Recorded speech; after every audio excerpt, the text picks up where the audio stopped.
get to know each other a little bit better. But I appreciate the opportunity, and it'll be interesting. The way we're going to do this is, let me get rid of this. The way we're going to do this is I'm going to talk a little bit about the history and sort of the underpinnings of it. And then we're going to have some presentations by the work that some of the students are doing. And it'll be Marla and Becky will tell us a little bit about themselves and what they're doing with EdgeRunners. And then I'm going to wrap up after they're finished with some questions about, so how do we bring this to life in Minnesota? You know, what are some steps? And I've got some resources for people to take a look at if you've not already seen them. But so it'll be almost a little bit from me, then from Marla and Becky, and then a wrap up, and then some discussion about, so what's it going to take for MNORN or nursing leaders in Minnesota to get more EdgeRunners in the area. So that's my intent. The objectives, I think you've seen before, but talk a little bit about the background of the program. There are 3 essential components, but many other elements. Again, it'll be interesting, and I'll ask all of you, but especially Marla and Becky, is this, and Heidi, any of you who have studied these, is this sort of what you thought it was? And it's evolving, so maybe what I'm sharing has been updated already, but here are the objectives. And basically, EdgeRunners are nurse-designed models of care that reduce cost, have wonderful outcomes, either improve quality, equity, and or sometimes they don't do all of this, but and or enhance consumer satisfaction. And a key thing is that they are resource sensitive, sometimes cost effective, but these models are no more effective than alternative therapies for the same types of goals. So this is really what EdgeRunners are in a nutshell.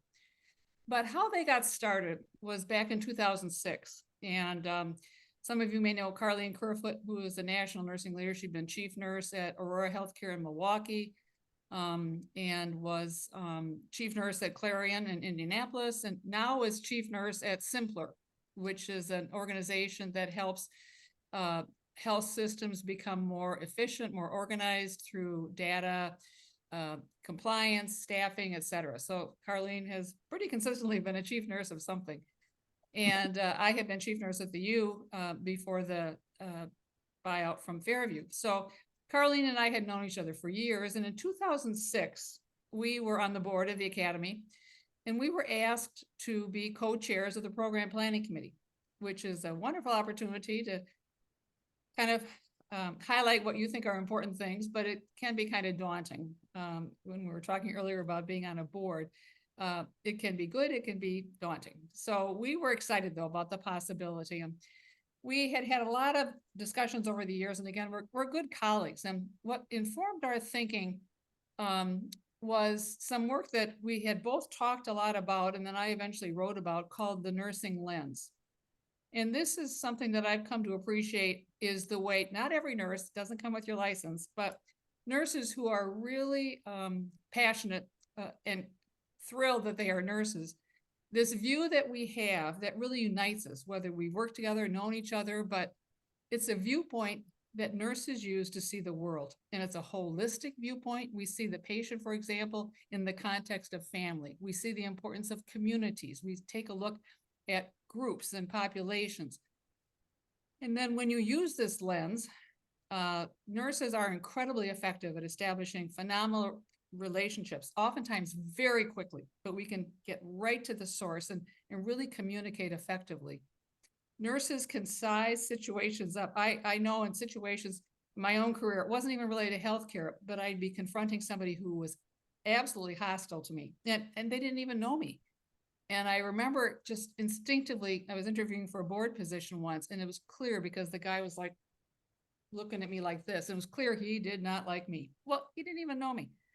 But I remember this years later, remember that I went into my nursing assessment mode and I thought, what's wrong with this guy? What's his problem? And so I was able to interact with him as though it was a therapeutic relationship, and it worked out really well. So I think we use our nursing lens all the time, healthcare, but in other ways as well. And then nurses are so crafty and canny, and given the way healthcare is today, that's really essential. But nurses really see different ways of doing things. I've come to believe that nurses are problem solvers and solution creators.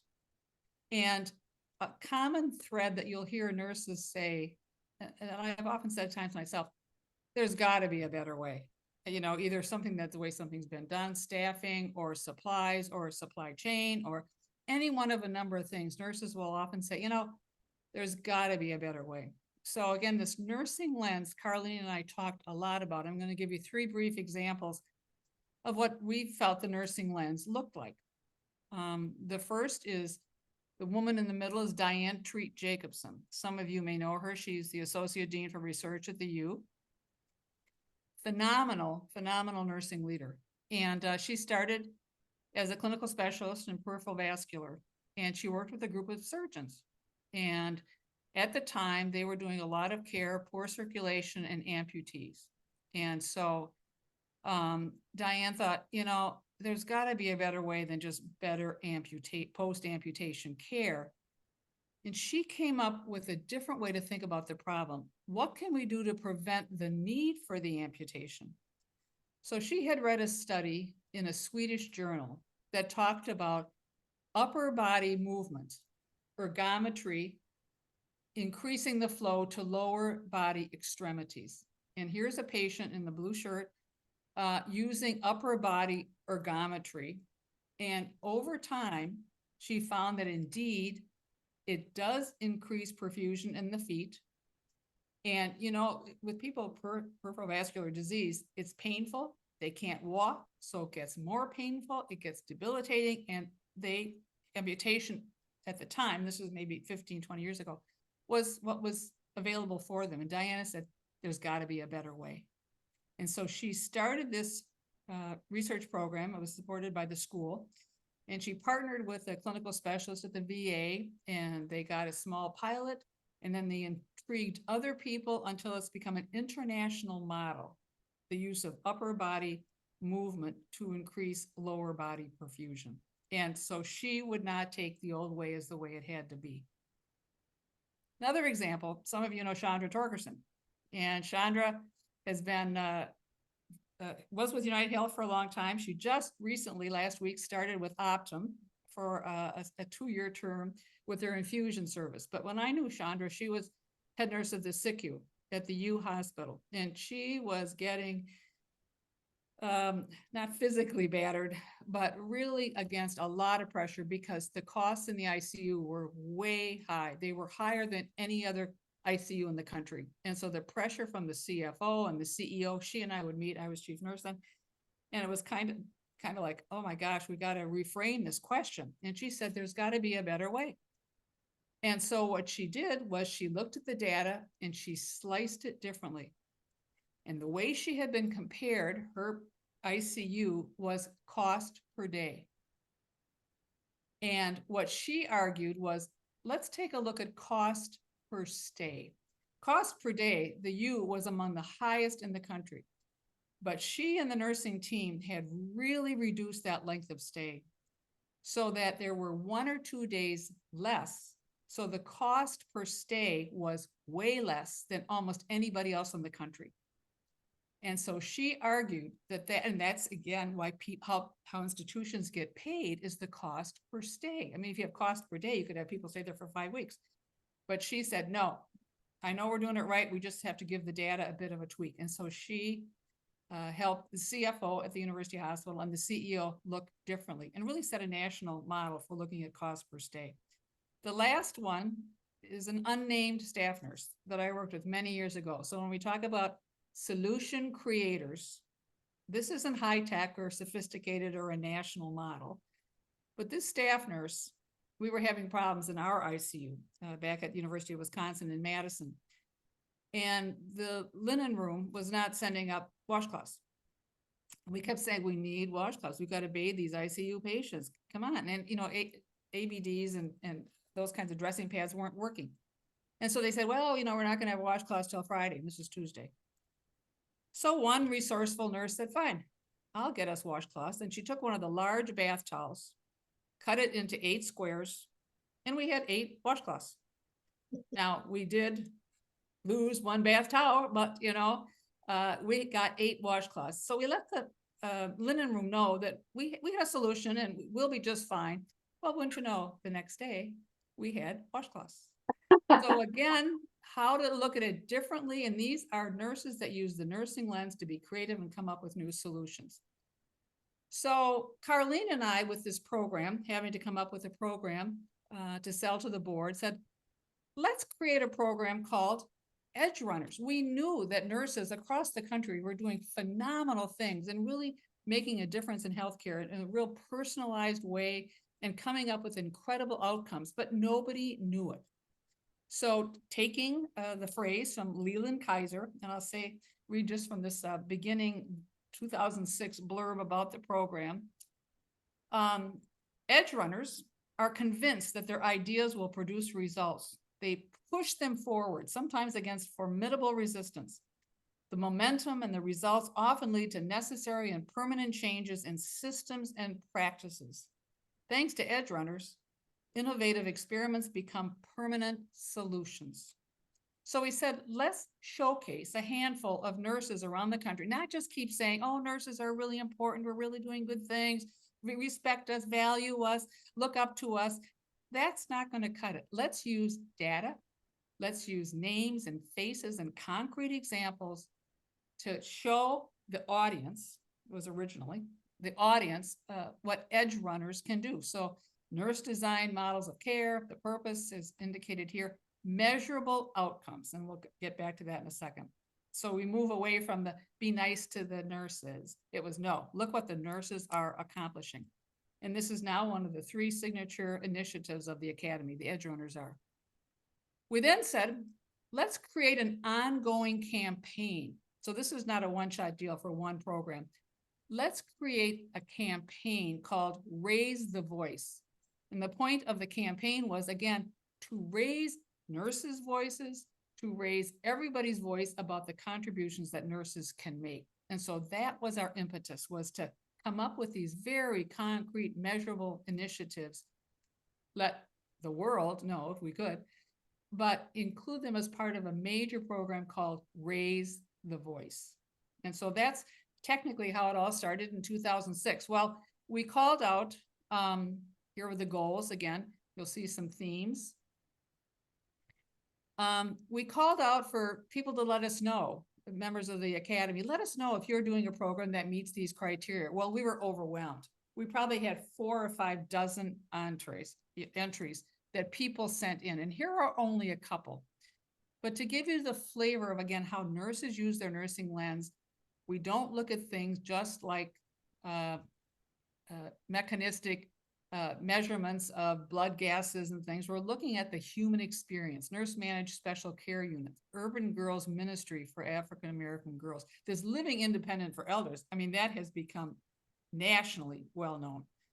And then Meridine and Janet down in Iowa started this program, Liberty Country Living, a nursing center. Now, at the beginning, they were able to give evidence that they had really accomplished incredible things. They didn't always have the cost or the resource data to show that it really was resource efficient or cost effective. And that's an ongoing thing that now really has to be demonstrated. And I'll show that in a second. But here are some of the, we were just blown away. So we thought we really are onto something here.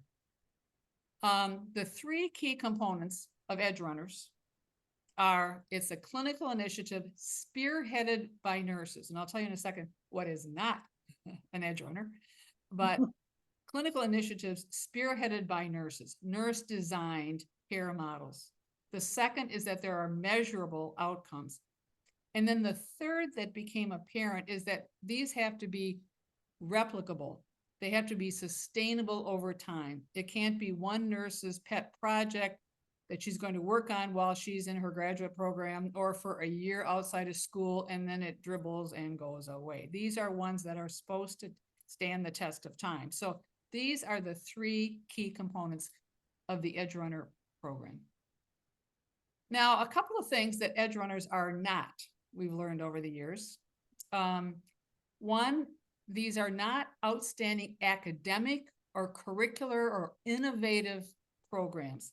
And one of the largest, I guess, disappointments, I hope all of you know about the QSIM, Quality and Safety Education for Nurses Initiative. But they were bitterly, and I was part of the sort of the steering committee for that group, but the head of that whole grant, Linda Cronowat, was very disappointed when they applied for EdgeRunner status, because QSIM was really a phenomenal program and is really influenced the education of nurses in terms of quality and safety. But it's not a clinical program. It's not a nurse-designed care model. So really exciting, innovative academic programs, the generation of the DNP in health innovation and learning, wouldn't be eligible for the EdgeRunner, fabulous as it has been. The second one is if it's not spearheaded by nurses. There are many programs that apply over the years, and these would be like 6 surgeons and a nurse. Kind of like, well, there is a nurse there, but it's obviously not a nurse-designed care model. And so this was something that was put in place so that it is, again, highlighting nursing's contributions. The third, at the beginning, it was really focused on the individual nominator. And it was the person who had developed the program. And you can look on the website actually for a listing of a lot of the original programs. But it's moved away from the individual nominator because, again, this is supposed to be sustained over time. And so it's not based on one person. It's the power of the idea. And so you'll hear them now called the program's name rather than Byrne Melnick's program for X. No, Byrne Melnick has done phenomenal things at the Ohio State University, but the programs are the programs, not the individual person who promoted them. And then last, some of the early recommendations or nominations that came in were because a clinical agency achieved a really remarkable accomplishment. And one was example, Georgetown University submitted an application because they had achieved magnet. Well, that is fabulous. That is not an EdgeRunner. That's wonderful recognition. Kudos to Georgetown and whoever else gets magnet. It's not insignificant, but that is not an EdgeRunner program. So these are some of the things over the years we've come to find out really don't fit the criteria. Now we have EdgeRunners with Minnesota ties. And here are a couple. You'll see from Evercare, Chandra, Family Leadership for Education, Cultural, and Health Access. Health Interconnections, this is one thing that Marie and Joanne Kerner from South Dakota had worked on for years and had difficulty with the financial metrics. Minute Clinics, you all probably know that they started in Minneapolis. And not only Donna Hogland, but Kevin Smith, who is a faculty member and a nurse practitioner, he was instrumental in the beginning model in terms of it being a nurse-designed method of care, which is obviously just exploded around the country. And then this last one is very interesting. Payne Phelan Living at Home Block Nurse Program. Now, Barbara Lavalure is not a nurse. And you may know her sister, June Lavalure, who is a gynecologist in the Twin Cities, but Barbara was a social worker. Now, Barbara, I think maybe, as I recall, was the CEO of this program. So she may have submitted it. And I think for a while it was an EdgeRunner program, but it wasn't generated only by Barbara, who was not a nurse. So there are others too that have Minnesota ties, but to give you, the idea that we can be proud of what's been accomplished here in Minnesota thus far. Today, there's a National Advisory Council in terms of a group that reviews the applications. So far, there's been about 70 plus EdgeRunners named. Once you're named an EdgeRunner, it doesn't last forever, as long as you have to periodically report on the outcomes and keep that up to date. But these are the people, and the thing that's a little bit different about the current advisory council is that it's all nurses. And back in the day, earlier when we started, one of the goals was that we really wanted to be able to introduce the idea of EdgeRunners to a far bigger audience. And so the purpose really at the beginning was to highlight the message that nurses, and not just tell nurses telling nurses, we know a lot of the great things that nurses do, but let's let the bigger world know about what nurses do. Showcase the EdgeRunners and then enlist external partners. Again, so it's not just nurses talking to nurses, but who are external partners that would be interested in the idea that you have?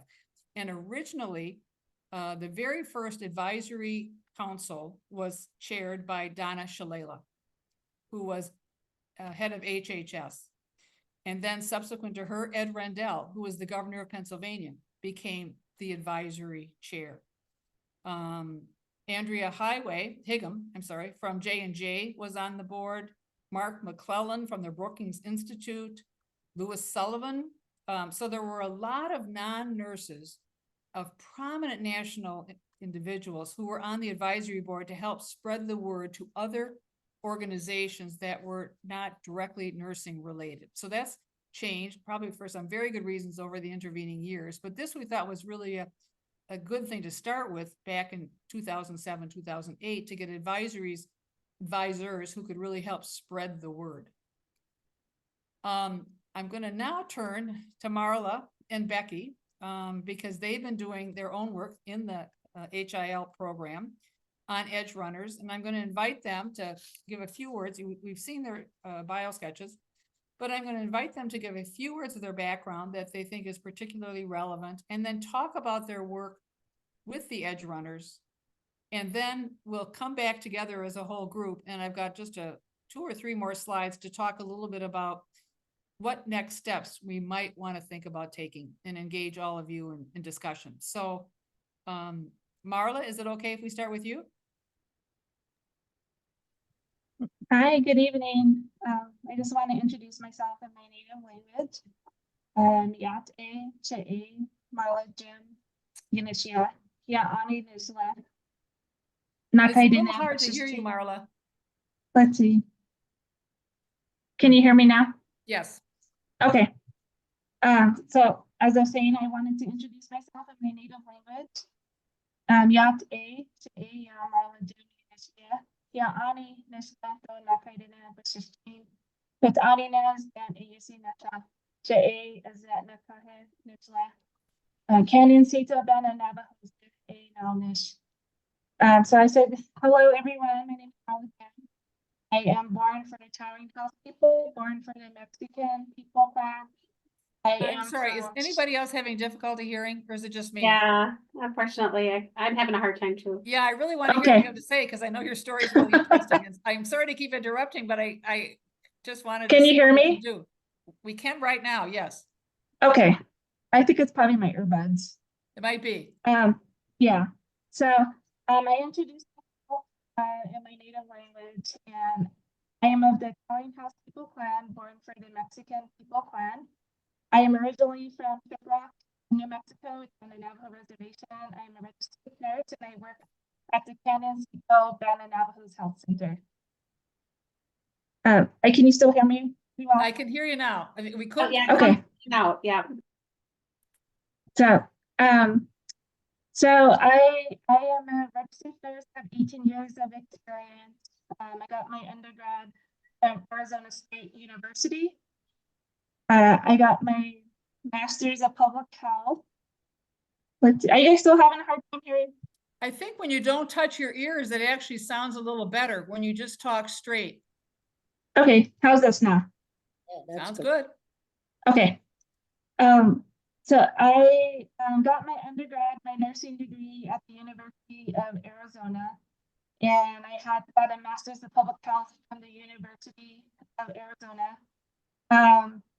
And right now I'm currently seeking my DMP into health innovation and leadership with the University of Minnesota, and I'm a native pathway scholar with the university, and that is a program that University of Minnesota started to recruit and to get more Native Americans getting their doctorate degree. So this is my second semester in the program.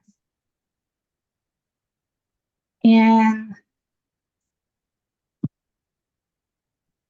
okay, so I did my EdgeRunner on the Vine school-based nursing managed clinic, and the reason why I chose this, because this has very similarities of where I work. And the clinic I work at, we do have a school-based clinic, although it's not run by nurse practitioners, but we do have medical providers who go out once a week to the local school, and they provide school-based clinics. We do have a community health worker and sometimes a public health nurse go out and help with that. So, so the school district of Knox County, the assessment was that it lacked comprehensive healthcare services for school-age children, and there was a lot of social economic inequities in that county. So a lot of the students lived below the poverty line. So the household family income averaged $9,271 a year, and which is very similar to the community I work in. I work on the Navajo reservation, and even though it's just like 25 miles west of Albuquerque, it's a very impoverished community. About half of the community members don't have running water, don't have electricity, and it's mostly dirt roads. So there's only two major roads that are actually paved. So when there's like mud, rain, that really impacts services. Patients can't get to the clinic. Our public health nurse, our community health representatives, they can't go out to do home visits. So I saw a lot of similarities with this. And so our school-based clinic, so with the Vine Health, it was started by a nurse practitioner who had a vision, and she saw the need of the clinic, and they used, I felt like she did a social economic ecological framework, like in whole system thinking, and utilize social determinants of health, and this created an innovative healthcare model to help improve outcomes. So this helped connect the healthcare delivery system, and it showed how social determinants of health can affect and influence the individual relationship, community, and societal factors. So these nurses started a clinic, and this allowed families and the children to get their healthcare services. So when they first started, a lot of the kids were missing school. They were going to the ER, and a lot of their visits were visits that maybe they could have just been like in urgent care or like at a family practice clinic. So Nan Gaylord, she's the current founder and a current administrator of the School Vine Health Center. And so she had a previous work where she developed a community-based clinic in Colorado. So she was asked to help develop this school-based clinic in Knox County to help improve the access. And so this really helped the families. So parents weren't missing work to take their kids to the clinic or to the ER. And so the kids could just see the nurse practitioners that were on site at the school. And then this also helped bridge the gap of resources that are needed.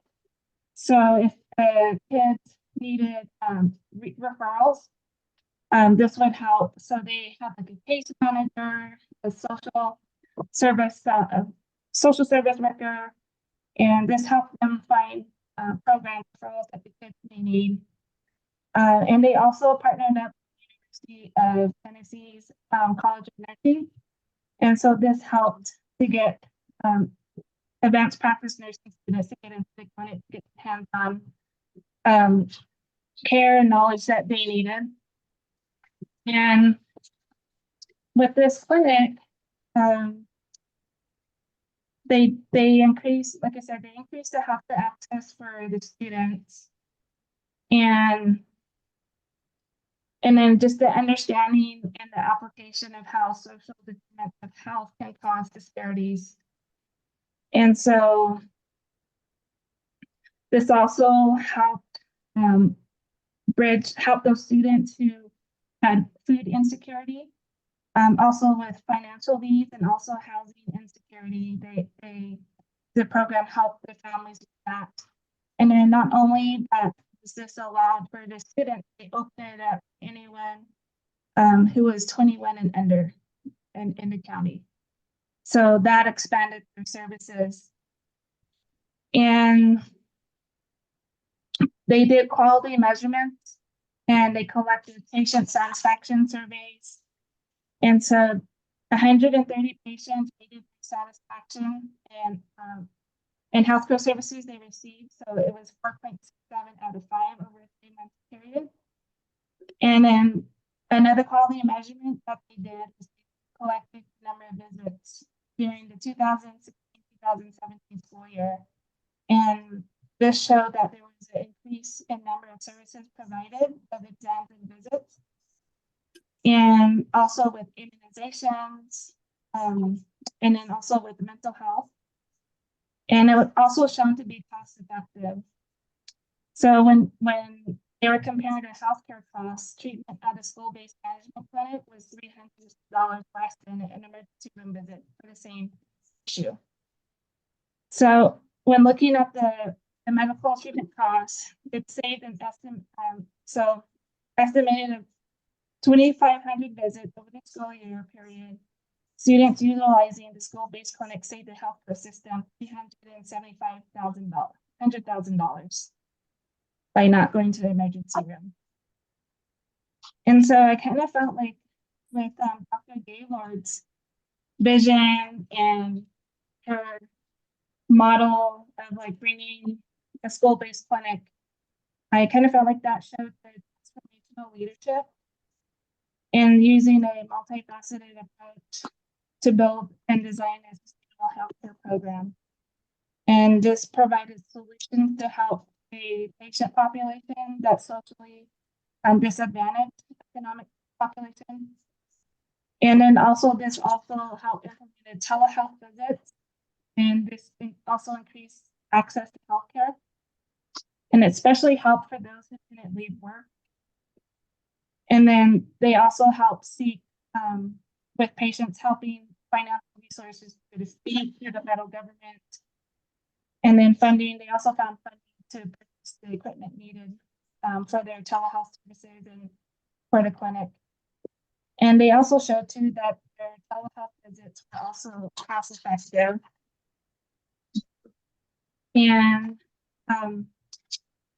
so it saved approximation of $1,800. And so this, I felt like this community partnership was just more than just a clinic, because it really helped address the social health and the disparities that this clinic, this community faced.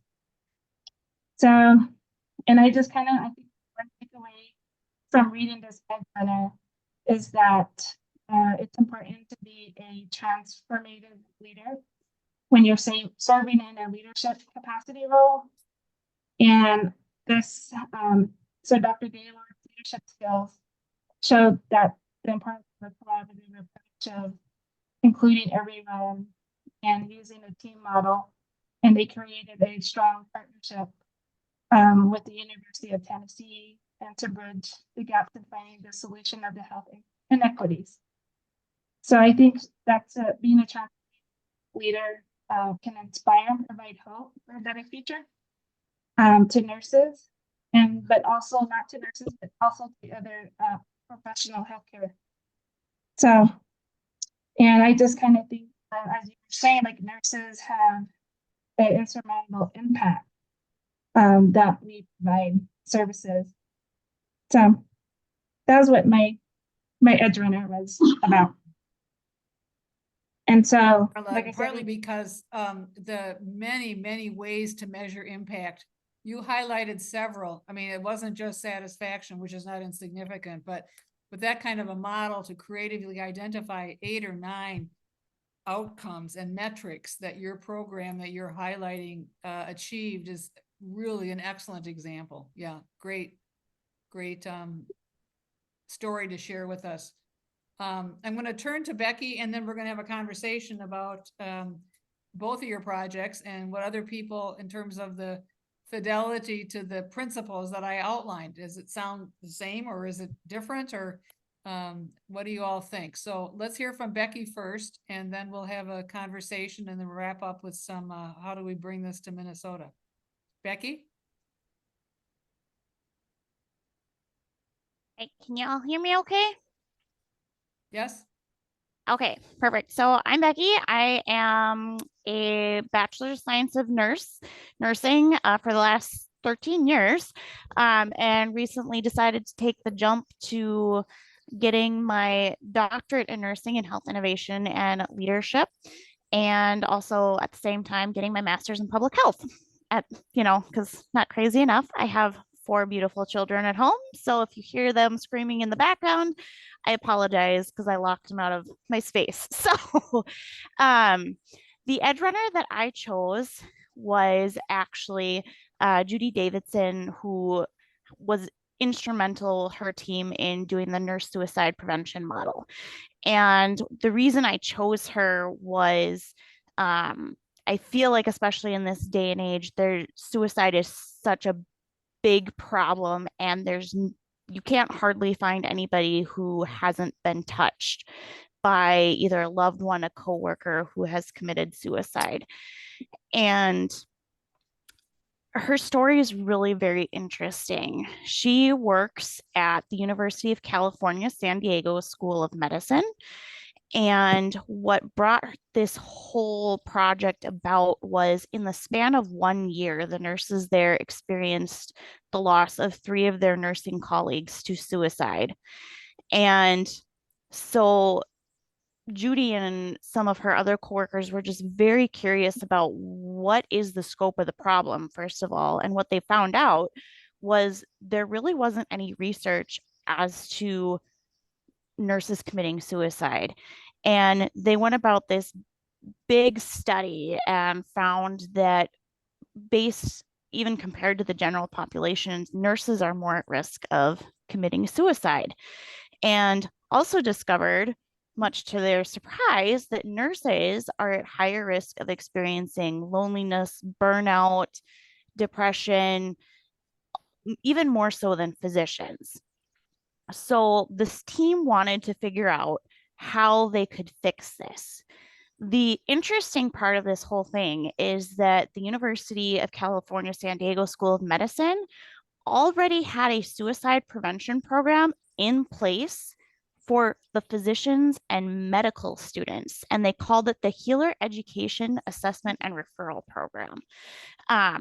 So basically what this program does is to provide education on burnout and depression. It identifies those at risk for suicide, and then provides counseling or referrals as needed. And what they attributed for the reason this program was so successful was because they were not only providing the education, but because it was an online questionnaire, people were allowed to do this completely anonymously. So Davidson and her team didn't see why the same program couldn't be applied to nurses. So they felt like they needed to be proactive with this program. So working with management, they sent out an email basically with management, and that they were to all the nurses that they were going to be applying this program. And the first steps in it was education regarding depression, burnout, suicide risk, the possible effects of a person's family, coworkers, and community when someone commits suicide. Because Davidson and her team recognize when somebody commits suicide, it's not just that person and their family who is affected. It's all their coworkers. It's the community that they live in and are part of, that all have that trauma. So they worked every shift huddle for 2 weeks. They were giving information. And what the team said was that their goal was not high engagement with this particular nurse prevention model. but they wanted to ensure that they were reaching the nurses who needed it the most. So within the first year of rolling out this program to the nurses, 44 nurses were identified as high risk for suicide and received online or in-person counseling. Another 17 nurses were referred for more intensive inpatient treatment. So they viewed their program as a success because to them, even though it was small numbers, the impact was large. And so the University of California, San Diego School of Medicine rolled this out basically to encompass all of their campuses. And then this particular nurse prevention model has been so successful that at the end of 2021, it had also been instituted at 6 other healthcare organizations. Davidson and her team have continued to do a lot more studies, and their vision is that this program or something similar would be instituted in all healthcare organizations, because you can't, she doesn't want you just to react. She wants, and this team, they want prevention. They want it at the beginning. Get intervention into the problem before tragedy strikes. And so they've continued to do just more and more research, discovering that nurses typically, when they're struggling with stressors, it affects home life, work, or it's a combination of both. And so whatever an organization can then do to provide education or help with the emotional turmoil that sometimes we face in our careers, including like debriefs after critical incidences, putting in place plans to reduce lateral violence in order to try and decrease that stress in the organization so that doesn't become a part of the stressors that lead to somebody committing suicide. And I found it really interesting how this team, first of all, they asked the question, there wasn't information, so they went and they found the information, and then they just continued to, okay, well, why is this only for our physicians and our medical students? Why can't we roll this out? And so I found it really interesting that initially they had this whole suicide prevention program targeting just the physicians and medical students, but data has showed that nurses are hit almost harder with all these triggers and all these traumas, more so than providers and physicians and medical students. And so they're really at need for this. And I think COVID especially really highlighted the need for this to be instituted. The ability for, in the research that I did, for other organizations to be able to implement it quite effectively, actually, without a high financial or fiscal cost, is also a benefit to organizations. And when you have nurses who are being taken care of mentally and emotionally and supported, you have a better working environment. And I think that this nurse suicide prevention model is definitely something that could easily be rolled out everywhere, and just shows just that determination that we can do better, and not just for our patients, but for the staff, the people we work with. So I found it very interesting. Excellent, Becky. Thank you again for another, it just shows the diversity of interests that nurses have. I think I'm going to run through the other slides really quickly so we can go full screen everybody's faces so we can have a better discussion, I think. So let me just quickly go through the rest. I'll be very brief. But maybe I won't be brief at all here. Oh, wait a minute. You are screen sharing. Yes, I am screen sharing. Okay, getting started. I put these two things together because it's either come up with an idea if you're wanting to get and develop something that's a solution creators we talked about, come up with an idea and or gather a few colleagues to work with to come up with the idea. Some of these edge runners had this passionate idea themselves and then they pulled others around. But other times people are working together and they say, why don't we do X? So those two usually go together. And then these others are kind of obvious, but define the program's purpose, outcomes, metrics. And I'm going to give you a tool that I've seen that has been helpful to really flesh it out. Seek partners and collaborators. Who else would be interested in this problem? One of the most powerful examples I heard, I remember years ago, was a group of neurosurgical clinical specialists wanted to do something to create a program to reduce injuries from motorcycle accidents and people without wearing helmets. So they wanted to promote helmet usage. And these are neurosurgical nurses who often then had to take care of patients who didn't wear helmets. Now, the partners that they came up with, I thought were among the most creative, non-traditional partners. But you want to think about, so who else would care about your issue? So these are neurosurgical nurses who wanted to get people to wear helmets so that they wouldn't be killed or become vegetative. And the group that they partnered with were Hell's Angels. Because here were people who also were concerned about injury to motorcycle riders. And so again, think big picture about who else would care about your issue. But I thought that was incredibly creative of these clinical nurse specialists to come up with that group as a partnership.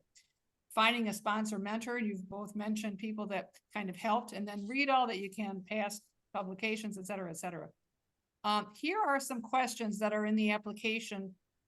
There's not been a call yet for 2024 EdgeRunners, but I got this from one of the staff members, and here are some of the questions that they would have you address in terms of pulling together your proposal for EdgeRunner status. So these would be some of the questions.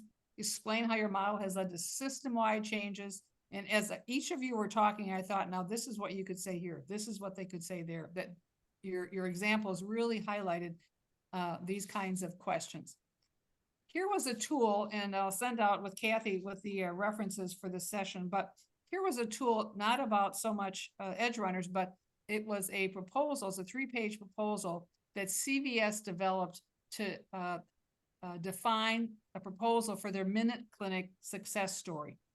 And so here they have the organization, they got the description, they've got also who's going to feel this is competition and resist it. So there's 3 pages of really good questions to ask yourself if you're coming up with a proposal to develop an EdgeRunner. These are some of the questions that you could look at. So I'll share that resource with Kathy. And then finally, we can go back to the big screen, Kathy, with all the people, and I'll put stop share. Because now we can have just people speaking. But so what would it take? And what can MNORN do? But what would it take to increase a community interest and support for each other? And not that everybody has to run out and do an EdgeRunner, but if there were a couple of ideas that maybe it's a spread of another idea. Both of you had talked a little bit about other applications that could very much benefit from replication. So remember, we talked about replication and sustainability. So I turn this all to you now, and Kathy, I'll have you, if you don't mind, sort of coordinate the conversation. But what could be done in Minnesota through MNORN or other mechanisms to create a culture and a community that would support the either replication, dissemination, or development of EdgeRunners in the community? Oh, thank you so much, Joanne. And this is a perfect way to end up talking about EdgeRunners and what we could do here. One of the things that came to mind, Rachel from Mankato isn't here tonight, but she was telling me about a project that she wanted to do. And I said, as you're developing it, why don't you develop it with using the framework of EdgeRunner just as an organizing thing that, then once you do it and it's fabulous, then you'd be ready to submit it. But just even I think that it's just it has such good organizing principles to it for any project that someone wanted to do to make a difference. So, I don't know. What do you guys think? I know that Christy and Berg's brains are going full steam. Yeah, you called it, Kathy. I mean, I'm trying to see this through the planetary health lens as we're getting deeper and deeper into that within healthcare, and having to adapt the way our healthcare system is designed, but also how we help in a community setting. So I noticed a lot of the content was clinically focused, and a lot of the planetary health approaches are even, I would say, even outside of a community focus. It's like a system support focus, food systems, and addressing more of the social determinants of health, pollution focus, where it's almost like not even hardly nursing. So I guess my comment would, or my perspective would be to take a look at some of the verbiage, and see how the EdgeRunner program could be even expanded in its capacity for applicants and nominations, as we broaden our scope as nurses. Yeah, as you were talking about, Go ahead, as you were Kathy. as you were talking about the planetary health thing, my brother and his family moved from Fairbanks, Alaska, because the air quality was so bad that they were having the health impacts of that. So, if you can bring the current health impacts together with the planetary health stuff, that here's the current, how bad it is, and it's just going to get worse.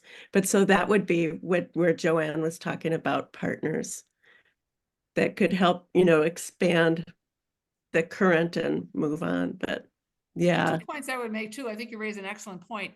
I think the model can be robust enough. Kathy, it's an organizing framework, but to think about both of the examples we gave and the others are all teams.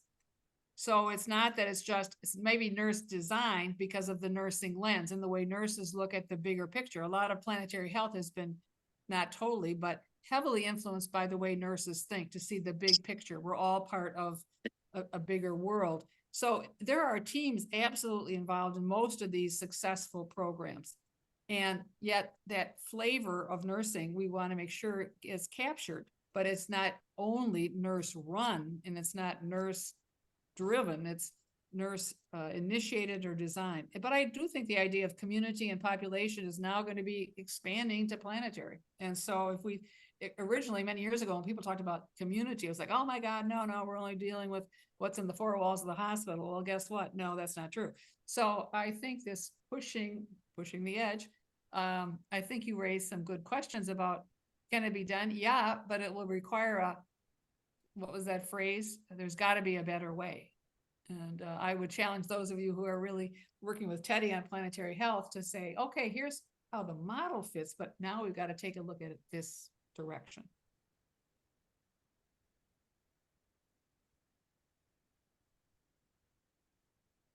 Well, and I think in the last probably 3-4 years, there's been a lot of attention towards nursing innovation. And this is kind of the forefront of, I think, that movement. And so I wonder if it just loses attention because of Johnson & Johnson, et cetera, et cetera. So I think, how do we make sure that people understand this too, is a way to, really rise up what the nurses are doing. I think about LinkedIn. I don't hear so much about EdgeRunners, but I see a lot about nursing innovation competitions, that kind of thing. Mm-hmm. Raise the voice.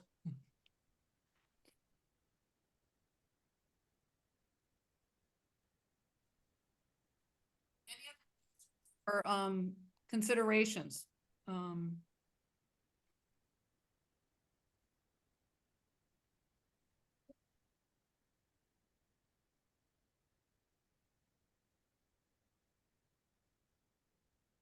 Misty, you have a colleague who has a program for maternal care for Native people, I think. I'm probably saying that way wrong, but you sent me information about her, and I looked at her website, and it's amazing what they're doing. And I think about how that could be expanded and known about. You know, I didn't know about it until you said, "Would you be willing to look at something for her?"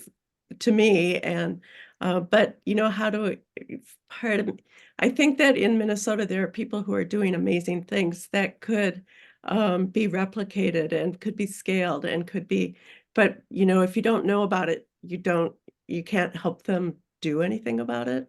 And so Yeah. it is getting the word out. Dr. Natalie Nicholson, she's in Bemidji. Yeah. Can you just say something about what her program is? Sure. I have to look at the name of her clinic to be able to pronounce it because it's in Thank you. Ojibwe.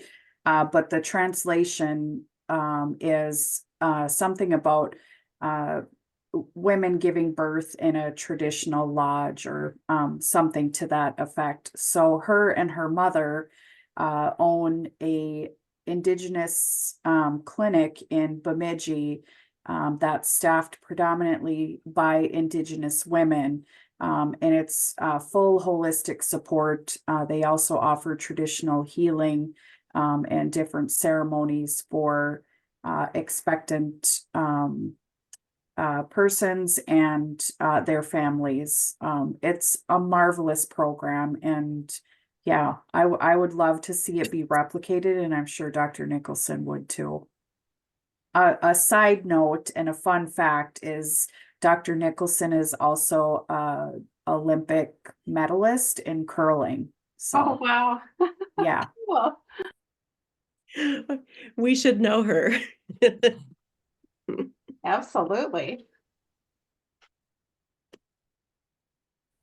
Well, I look forward to this group being the spearhead to, I think the issue is not needing the ideas. You're already giving some examples of ideas. The issue is how to work together to take those to the next level, either in their development, in their dissemination, but also in the highlighting of really excellent work and sharing it so others can benefit and or replicate. So I will keep an eye out on all of the good work that you will be doing and the different initiatives that get a little bit moving along that pathway of development to dissemination to replication to major impact. I know this group can do that.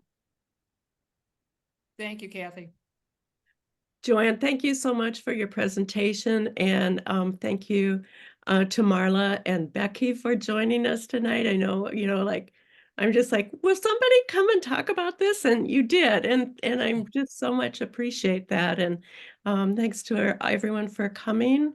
We'll send out an evaluation tomorrow, and look forward to the next meeting in April, which is Nikki Jerry's going to present on violence. Nobody talks about violence anymore. So she's going to be doing a presentation on reducing violence, and it will be, I'm looking for the date. Hang on. It will be on Tuesday, April 23rd, and we really will have spring then, I promise. So have a good night, Thanks, everyone. everybody. Great meeting.